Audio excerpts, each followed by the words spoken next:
You are listening to The Art of Sales. Everyone sells every day, and this is your source for conversational, real-world sales and prospecting methods that you are comfortable using and that get results.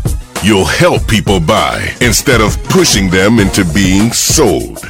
Here's your host, Art Subcheck. Every few shows, I like to have guests on who are accomplished in their field and where sales is a huge reason for their success. And today, we have one of the top real estate sales professionals in the country, and you are going to hear how he achieved his success and how you can use his strategies and techniques in your own sales. Van DEEB started in the real estate business as an agent in Dallas right out of college. Over the next 10 years, Van won more than 100 regional and national sales awards and then decided to return home to Omaha, Nebraska, where he launched his own firm. And he was working as the sole agent from the basement of his home and then built it up. In just 15 years, Van grew DEEB Realty to over 350 agents, making it one of the largest independent firms in the United States. Van sold his company, and today Van inspires sales and service professionals not only in the real estate business, but in all fields. And also teaches them how to reach their potential and be more successful through his keynote speeches, motivational workshops, newsletters, and books. Van, welcome. Thank you, Art. Thank you for having me today. One thing I have to tell the audience here, Van, is that we're actually good friends, and we've known each other probably for maybe 15 years or so. At least. Should I tell them how go ahead. Hopefully they can get a visual or not. Okay, well, folks, you should see the look on people's faces when we tell them out in a social setting that we actually met naked in the shower. Oh, my God. Well, actually, we weren't naked. I think we were wearing towels. So, should we explain this for the audience here? I think we should. We were at Lifetime Fitness in Omaha, and we had, I guess, we were casual acquaintances. We both followed University of Nebraska at Omaha football. And then I was at my locker, and you came up to me, and I forget what you had asked. I asked you about living in Scottsdale, Arizona, and if you had any pointers when I was going to come to Arizona to look for a place. There we go. And that's what started it all out. All right. Well, that's kind of a letdown after the opening to it, isn't it? All right. Man, you've got so much to offer here. Let's jump into it. And we're going to talk a lot about your real estate career, but tell us about your very first paid sales job. So my very first paid job was when I got to Dallas, Texas. I went there with $500 in my pocket. I didn't know anybody. And I did a lot of waiting tables. And they all had policies that you're not supposed to eat the food without paying for it. So they were all short-lived jobs that I had. So I went to a recruiter, a headhunter, and they got me a position fixing coffee pots for a national coffee pot firm. And I'd go around, and it was a sales job because I'm selling them product.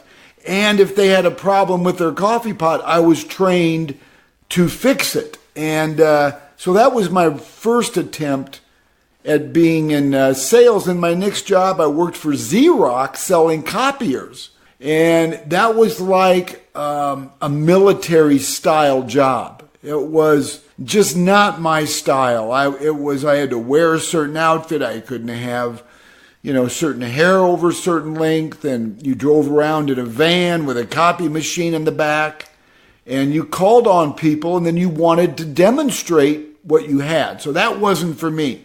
Now, Xerox they're legendary for their sales training. Did you go through their sales training? I don't remember. I really don't. I had a pretty good time in Dallas when I was there.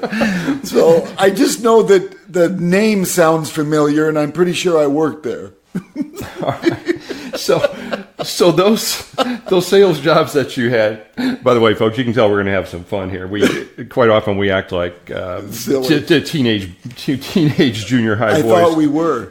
Well, sometimes. Yeah. So those early sales jobs, what did you learn anything there that you can remember? I'm a pretty disciplined guy, and I didn't want just a job. I wanted something I could excel at. And, I learned from both those jobs about cold calling. and the importance of getting on the phone. And, Art, I don't think I was that good at it, but I don't remember real formal training. But it's kind of, as I did it, I learned. And I love people. So it wasn't hard for me to interact with them and to ask them for business. So your just warm personality just came through and got you by? I think they knew I was sincere, and I think something to do with growing up in the Midwest, it kind of helped. So those things didn't work out for you. Tell us how you got into the real estate business. Okay, so I run into a guy that went to my high school. We didn't hang out. This was 1983. We didn't hang out in high school, but I knew of him, and he was driving a really cool car. And I know this sounds crazy, but I'm 23 years old. And I said, what do you do for a living driving a car like that? And, any car that went over 40 miles an hour was cool to me because mine didn't. And so he said he sold real estate. And I said, I want to sell real estate. So long story short, at that time, you did not need a license to sell real estate if you worked for the home builder. And so I went to work for a home builder selling model homes, where you sit in a model park, show the models, and that was my first job. So talk about the sales there. What did you learn from that helped you later in your career? So something that I learned is if you want something bad enough, and if I can just tell you this quick little story. So I heard that Pulte Homes, Pulte, National Home Builder, they were in all these locations in Dallas and Fort Worth, and my friend had said you ought to contact them, so I did. And they said they weren't hiring, and they said, we have 4 area managers, send us your resume, we'll distribute it and get back to you. Well, I had nothing else going on but waiting tables, so I went to a consignment store. For $75, I bought my first used suit. I don't know how to make a resume, so I decided I'm just going to figure it out. And I ended up going to Pulte Homes corporate office, and I asked the lady if I could speak with one of the 4 area managers, and she said, I'm sorry, but you need an appointment. I said, I came all the way here just if I can say hello to one of the 4. So this taught me a lot about sales, actually. And so she says, okay, have a seat in the lobby, and if one gets free, I can't guarantee it. Art, 3 hours later, a very distinguished looking woman, very intimidating, tall, dressed to the nines, comes around the corner of the lobby and says, are you Van? And she was, yes. And she had my resume in her hand. And she goes, come on back. And I sat in front of her, and I'll move this story up. She said, well, we don't have any openings right now. What makes you think you can sell real estate? And Art, it's like it came out of my mouth. I said to her, if I'm not your number 1 salesman in 3 months, you can fire me. And her look on her face is kind of like yours right now. She was like, who does this? What kind of a punk kid comes in and says, if I'm not your number 1 salesman in 3 months, you can fire me? Well, long story short, she found a spot for me, and that was the beginning of my career. So I used sales not just in selling a product, but I used sales in selling myself. So what did you do the next 3 months? I was not the number 1 salesman, but I want to tell you something. I was the following year. And I didn't take a day off. I became addicted. If we were supposed to be at the model homes from 10 to 7, I got there at 8, and I stayed until the last person left. I took it so serious. I really became addicted. What are some things that you were doing in model home sales that set you apart from everybody else, and how did you get to become number 1? So if I would say anything, I would say it was building a relationship. I was never the hard closer, which a lot of people are kind of shocked when I tell them that. I was never the guy that, that really forced them to want to buy something today. I sold myself to them and letting, so they felt comfortable with me. I'm working with people in the biggest decision of their life. I've got to make sure that they're comfortable with me. And so that's really was my first priority, is to sell the lifestyle, but also let them know that I'm interested in their success in buying real estate. So quite often my perception of real estate sales is, and again, sorry to all the professionals out there, but I mean, let's face it, you walk in a home and they'll say, here's the bathroom, here's the kitchen, and you're like, duh, no kidding. Right. So it sounds to me like you were getting to know them as a person, you're asking questions. Yeah. So what I did is I would walk around with a pad and a pen in my hand, which nobody else did. And I didn't go to the Harvard School of Business, and I didn't have a great education. I just kind of learned it. Common sense to me was you don't assume in real estate. You don't, I think so, with an answer.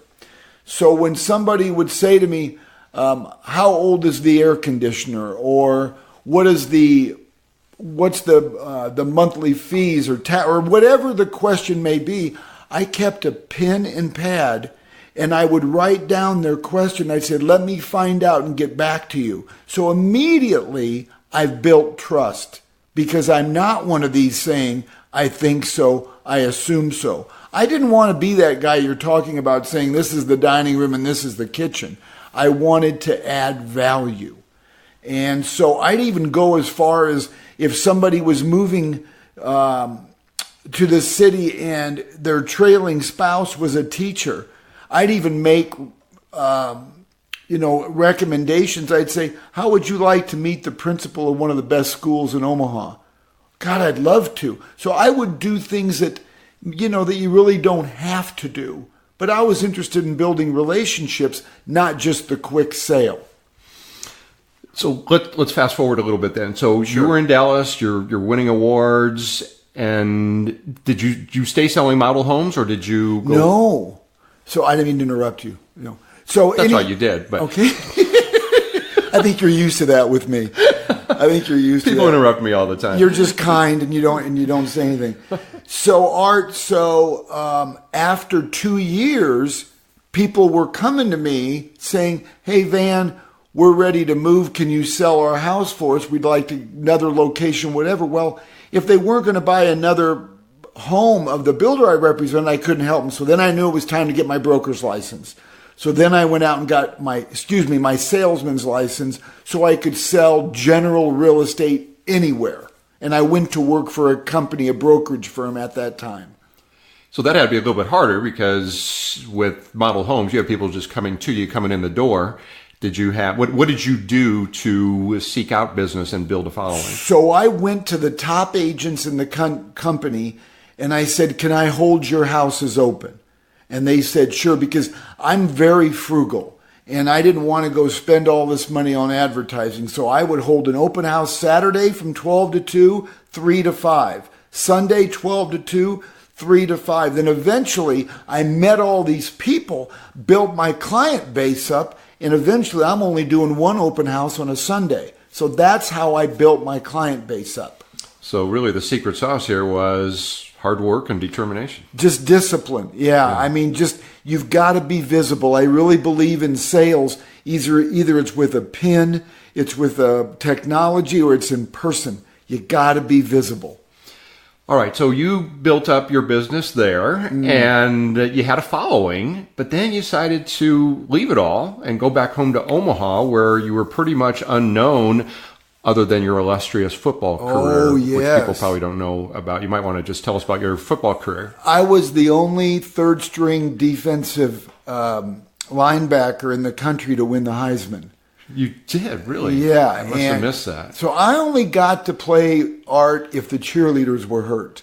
I was not good, but I lived on discipline. I mean, to tell you how good I was, I didn't get a helmet to my third year. So, and you have friends that played the same years I did, so you probably saw me sitting on the bench with the trainer just having a nice conversation most games. But to answer your question, I moved back to Omaha when I became a father.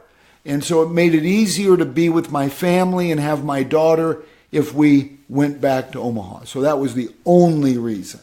So tell us what you did. What did you decide that you're going to start there in Omaha? So I went to work for the number one real estate company in Omaha that happens to be owned by Berkshire Hathaway.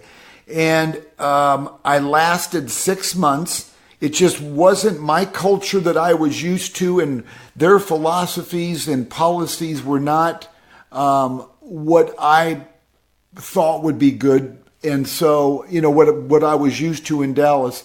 So I decided to start my own real estate company.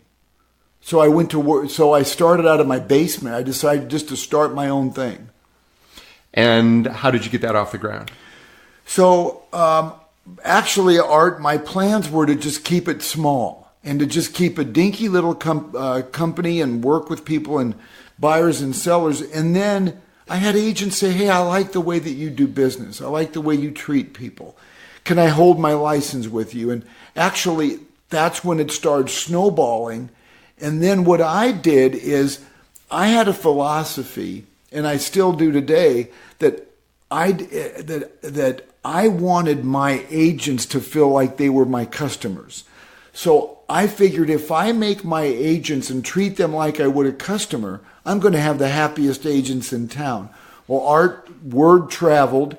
I'm a salesman. So I know what salespeople need. I'm not just sitting behind a desk like a lot of these broker owners do. I'm on the streets. And so people liked the way that my policies and what we implemented. And, as you said earlier, before you know it, I've got 350 agents, and I've got the Berkshire Hathaways and those guys calling on me trying to make us offers so we could join them. And I never accepted. You mentioned policies. Let's talk about some of those. So what were some of the things that you taught and practiced in your real estate business that really anybody in sales could use today? Well, so for instance, I don't believe that if you have an opportunity to do business with somebody, maybe it's not on the level that you want to, but find a way to engage in business with them. So in my industry, if somebody there had their house for sale by owner, most brokers tell their agents, if you run into one or if you're going to call on them, make them feel like they don't know what they're doing, and really try hard to get them to list with you. But you do it by telling them that they're never going to sell their house. That was really part of a broker's outline for agents to go after for sale by owners. I never liked that. I don't want somebody telling me I don't know what I'm doing, but that was the way all of them were. Yeah, that seems counterproductive. Yeah, I mean, that's common sense to guys like you and I. But a lot of these broker owners were never on the street, so they don't see what we see. So I had policies, just for instances, we would help for sale by owners. We would go and assist them. Here's the paperwork. Anything you need, don't hesitate to call, because our goal was, if they were one of the 85% that ended up listing it with a real estate agent, we wanted them to call us. So we were there to be helpful to them. And then we would do something like, if you end up selling it on your own and you want a professional to do the paperwork, we'll be happy to charge you a small fee and do it. And they welcome that with open arms. So engaging people to do business with you on some level is better than no level, was my philosophy. So you were offering value for no charge at all. To get in the door. Right. Yeah, and to build relationships. And, of course, it paid off, because when they did need your services, they thought of you first. Yeah. That's brilliant. Thank you. Let's talk about the use of the phone and follow-up and, well, not even follow-up. I mean, initial contact, follow-up. Give us some of the strategies and procedures that you guys used. So the things I know for sure is that follow-up in our business is, the fortune's in the follow-up. And I think I've heard you tell me that, Art, is we aren't good at it in real estate. We just aren't. We should be. I can't tell you how many times, as successful as my career is, I can't tell you how many times I did not follow up. And I'd call maybe a week after I should have. And they said, and I'm going to tell you this right now, I just happened yesterday. I still sell real estate. I sell real estate to be relevant as a better real estate coach and speaker. I want to be in the game, not saying I did it 30 years ago. I called a guy yesterday, lived by your old house in Omaha, over off 168th and Q, in Mission Hills. And you're shaking your head, so you know what I'm talking about. So I called him because he had me out 10 days ago to look at his house. I should have called him 3 days later. I waited till yesterday. He went with somebody else. Lesson learned. Lesson learned. Lesson reminded, because you know better. Yep, right. Speaking of mistakes, what are some mistakes that you see salespeople make, both in real estate and in general, because you work with salespeople in all areas now? So the most mistakes I see are some that I have I've done myself, and that's talk more than you listen. And I've talked myself out of more opportunities than I've gained. So as being in this sales industry for 35 years, I'm still a work in progress on not speaking and letting them speak and find out the real, what their real needs are. So that's one thing I think that is ongoing. I think returning phone calls, I was known for getting back with people immediately if somebody reached out to me, and I preach that. I think that's my strong point, is making people feel like they matter. And that's even more important today, because today people get upset when a web page doesn't load in 2 seconds, right, and they're on to the next one. And I had a situation, I was just telling a group here last week, where I needed a sprinkler repair done. And I went to, I believe it was Angie's List, and they give you 3 or 4 different phone numbers to call. And called one, left a message. They said they'd get back to me at their earliest convenience. Called another one, left a message. The guy called me, Van, in 20 seconds. 20 seconds later. And he got the job. The other guy called me 10 minutes later. 10 minutes, which would be pretty fast follow-up, right? That's pretty fast. And he didn't get the job. So the one that called back right away. So yeah, follow-up is definitely important, and quick follow-up is definitely important as well. So Van, what final advice today do you have for anyone in sales in any industry? Show you care. Is when you're taking the time to build your career, and you have all these personal goals and business goals, use your God-given talent and make people feel like they matter. I try to do that every day, is whoever I'm engaged with, to make them feel like they matter and what their needs are important to me just as well. And I will vouch for that. You are excellent at that. Thank you. Van, thank you so much. This has been awesome. And we have a regular feature on this show. And those of you that are listening, you know what time it is. Your attitude will be iron. Never will, never fear. What they say, it's the art of the sales. Quote of the day. That's right. It's time for the quote of the day. So I know, Van, that you've been inspired by many people in your career. So what's one of your favorite quotes, and tell us why that is important to you? So I heard this quote years ago, and I don't have to think about it twice to tell you what my favorite is. And it's by Mary Kay Ash, the founder of Mary Kay Cosmetics. And she said, "Pretend everybody has a sign around their neck that says, 'Make me feel important.'" And I learned that years ago, and I'm like, how simple is that? You don't have to have anything over anybody, any skills over anybody.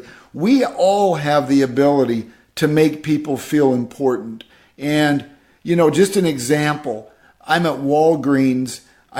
Even though I'm very blessed and I'm a positive person, I don't wake up every day feeling like I'm on top of the world. And I didn't this day. And I'm in Walgreens, and I'm paying for this. And the guy behind the counter looked at me and goes, "I really like your tie." Now, he doesn't realize it, but he changed my whole mood, and he I left there with the spring in my step at 8 o'clock in the morning because one person who didn't have to say it said, I really like your tie. So he made me feel like I matter. He made me feel important. We have this ability to make people feel like they matter. And you know what? That may be, if you smile at somebody or if you make one comment like that, that may be the only nice thing that person hears all day. And it's something that you did. And I have been friends with Van for quite a while, and I will tell you all out there that he walks his talk, and he does this with everybody that we come in contact with out there. Van, thank you so much for sharing with us today. These are certainly principles that are not difficult to implement, but yet a lot of people don't. And you have so much more that you can share with folks. So tell us how we can get in contact with you and take advantage of all the things that you share on a regular basis. Oh, thank you so much, Art. I'm so grateful that you invited me to be here today. I'm just really grateful. And I've been a fan of yours and a friend for a long time.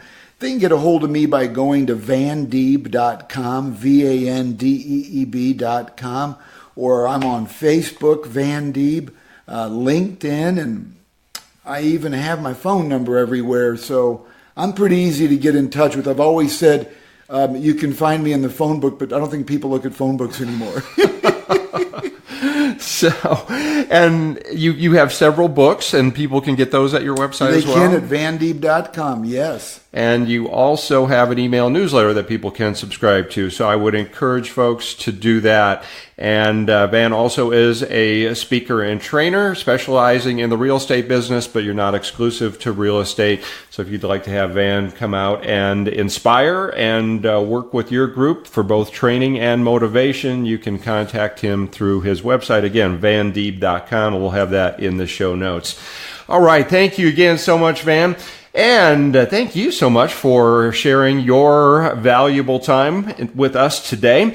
I'd like to ask you a favor, if you would, do a couple friends a favor as well, and that is tell them about this show if you feel they get some value from it. So send them to our show site, theartofsales.com, theartofsales.com, and if you don't yet have our free ebook of 501 telephone sales tips, go and grab that right now at our blog, which is smartcalling.com, smartcalling.com. Van, once again, thank you so much. And everybody, until next time, go out and make it your best sales day ever. I'm Art Subcheck.